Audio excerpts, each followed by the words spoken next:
અંકલેશ્વરની Rajesh pharmaceutical કંપનીમાં થયેલ motor અને વાયરની ચોરીના ગુનામાં 30,000 થી વધુના મુદ્દામાલ સાથે બે ઇસમોની ધરપકડ કરી છે।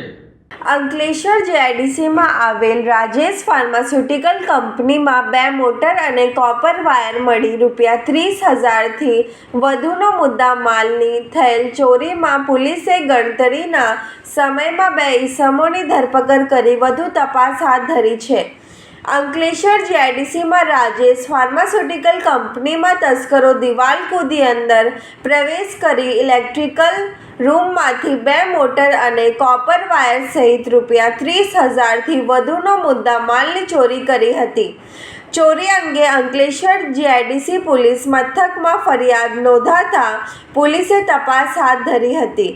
તપાસ દરમિયાન પોલીસે બાતમીના આધારે જીતાલી ગામના અને મૂળ યુપીના ઔરંગઝેબ મુમતાજ અલી શેખ તથા ગડખોલ વિસ્તારમાં રહેતા અને મૂળ ઝારખંડના જીતેન્દ્ર કુમાર શ્યામદાસ દાસની ધરપકડ કરી વધુ તપાસ હાથ ધરી છે।